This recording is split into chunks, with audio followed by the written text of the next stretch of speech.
So finally, noong April 30, katapos ng plebiscite at lumabas na yung resulta, around 447,000 yung nag-vote ng yes, and around 44,000 yung nag-vote ng no, and around mga 4,000 yung nag-abstain. So tuwan-tuwa sila. So sabi nga ni Pura Villanueva Calao, doon sa kanyang akda na ito na yung pinakamaligayang araw ng aming buhay. Kasi nagtagumpay sila doon sa kanilang ipinaglalaban. This is 1937. 37, yeah. Of course, mahalaga na kilalanin natin yung efforts ng ating mga suffragists, na kadalasan hindi naman na discuss ito sa Philippine history, itong part na ito ng ating kasaysayan. Pero sa pagbabasa ng mga dokumento tungkol dito,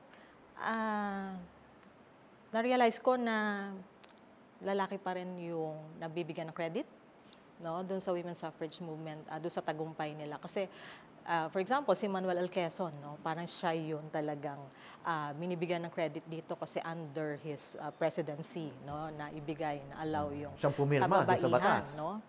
At siya sa mga pictures, makikita mo talaga na si Quezon, yung sumuporta talaga dito sa mga kababayan. Although meron talagang mga lalaki na supporters, like yung mga mamabata, si Rafael Palma, Pedro Sison, Marcelo Bongcan, and of course yung mga Americans governors general natin, like si Francis Burton Harrison, Leonard Wood, yung asawa ni Harrison was a suffragist. Yeah, si Junior, and then Frank Murphy, mga sumuporta ito sa women's suffrage movement. Pero nakakalungkot lang na parang sila yung nag-take ng credit doon sa women's suffrage movement. Pero even yung mga suffragists, sila yung pinapasalamatan. Like itong book ni Encarnacion Alzona on the Filipino woman, dinedicate niya kay Quezon.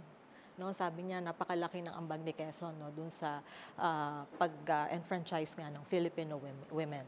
So, I think, dapat naman natin bigyan ng credit itong mga lalaki na sumuporta sa kanila, pero mas dapat natin kilalanin yung ambag ng ating kababaihan sa pakikipaglaban para sa pagboto.